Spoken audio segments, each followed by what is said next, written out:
Yeah, so I titled this video 3 reasons the Lions are gonna beat the Seahawks. I got like 5. So hang around for the final 2. I'm not gonna stop at 3. So here's the deal. I really look, we know as Lions fans, it's so hard to be confident. And that's one of the reasons that I loved when we went live for the Chiefs game. We had guys on from our other channels, Sports Talk Wisconsin, Sports Talk Fantasy. Subscribe to those if you're a fan of fantasy football, Sports Talk Fantasy. It's a young channel. Trust me, it's going to keep putting out good content. But anyways, it was nice to hear them. They're not Lions fans. And it was nice to hear them be like, you guys are fine. You have a good team. And it's so hard to see it because we've been trained as Lions fans to be like, all right, it's just not going to go well, right? We've been trained to think like, oh, we get our hopes up every year and then they get dashed. So we just naturally think the team's not great. That's not the case. We have talent. So let's talk about why I think 3 reasons why I believe the Lions are going to beat the Seattle Seahawks. And number 1 is it's a revenge game. The Seattle Seahawks put up or beat us 48-45 last year. The year before that, they beat us like 51-20 something. Like they have just destroyed our teams the last 2 years, our defenses. This time, so in 2021, we allowed 500 yards of offense and 51 points. Last year was 555 yards of offense and 48 points. Okay, that's ridiculous. But they're coming off a bad game, and we have a bad taste in our mouth. And here's what Aaron Glenn said. He goes, I hear you guys talk about how they have a bad taste in their mouth. Well, heck, I've got one in my mouth too, Glenn said, when we were talking about how the Seattle Seahawks might have a bad taste in their mouth coming off the Rams defeat. He goes, we gave up 50 points dang near twice. So our guys will be ready to play. They will be ready to play. Aaron Glenn, this is an opportunity for him to show now that he has the pieces on defense, now that he has the talent on defense, he can stop this offense, that he knows how to scheme against this offense to get a victory. All right. I think another reason that we are going to beat them, and I'm going to share this on the screen, is I think we think about Seattle. They're a playoff team. They were last year. We know that. That's true. All right. So they were a playoff team last year, but it's you have to look a little deeper than that. See, they won 5 out of 6 games in the middle of the season, that October to really October, that stretch right there into early November. But then if you look at their last 10 games, they're 0-1, 0-2, 1-2. All right. 1-3, 1-4, 1-5. Then you get to 3-5. You get to 3-6. And then you get the loss week 1, a bad loss. Okay. A bad loss to the Rams when they were at home, and they are 3-7 in their last 10 games. So let's look at the teams that they beat last year. It was the Rams twice. Their quarterbacks were Baker Mayfield.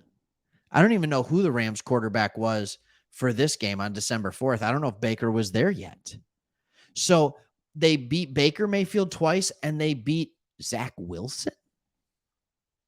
And so we're going to sit here and we're going to act like they're a good football team. They haven't been able to beat a decent quarterback because they don't have a good defense. Matt Stafford comes back for the Rams. They beat him 30-13. I mean, like, think about this. Think about who they lost to. They lost to Derek Carr. They lost to the Panthers. They lost to the 49ers, Chiefs, duh, right? Like, and then the 49ers again. But like, I'm just going to stick with, they were 3-7 in their last 10 games.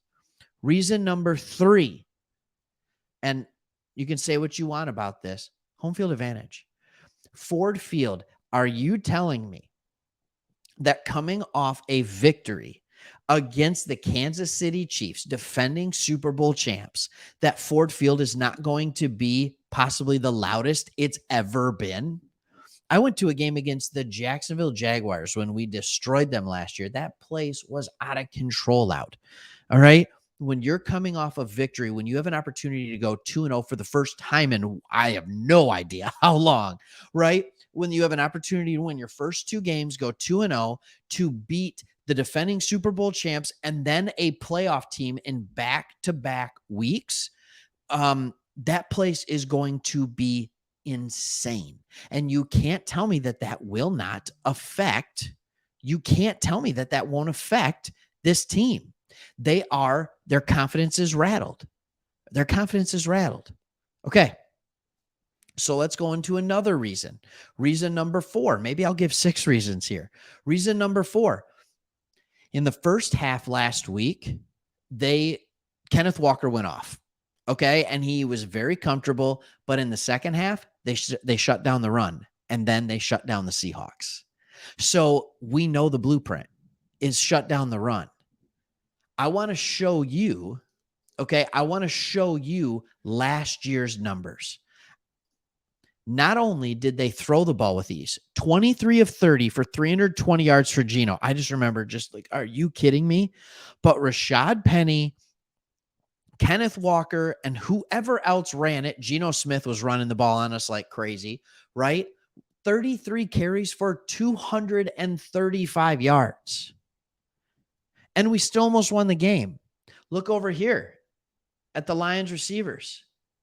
Or that's rushing. Sorry. Receiving. You see any names missing? Amon-Ra St. Brown. TJ Hawkinson had to get 8 catches for 179 yards to keep us in the game. St. Brown wasn't even playing. He wasn't even playing. This came out of nowhere. Let's look at the defense. Like, who were our D tackles? Brockers was still playing. I mean, Bugs had a tackle. Like, this was bad. There was not the talent. And we showed in game 1 what talent on defense can do. So that is my final reason why we are going to beat this team. They are not going to be able to just run and throw at will. Our defense was one of the worst defenses in the league. It was one of the worst defenses in history for the first 8 games last year. That's not the defense anymore. Our team is trending up like crazy. The Seahawks team is somehow trending the opposite way. We're at home. We have the momentum. This is an awesome prove-it game that this is not the same old Lions. They can get a victory, and they can move on to the next one. They can prove that a team coming in off a loss, don't you remember having those conversations like in the past with the Lions? It's like, oh, well, the team we're playing, they just lost, so they're not going to be happy. They're going to be angry, and then they go out, they play a good game, and the Lions lose. Well, they didn't do that at the end of last year.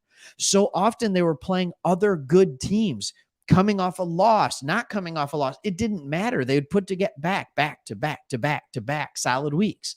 The expectation never changed. They only laid 1 egg, and it was against the Panthers. And I don't see this team laying an egg right away. CJ Gardner-Johnson, not going to let it happen. Dan Campbell, not going to let it happen. Aaron Glenn, not going to let it happen. He's going to remind him of the 48 points from last year. I think CJ Gardner-Johnson's one of those guys that's going to be offended that the Seahawks scored 48 on the Lions, even though he wasn't on the team.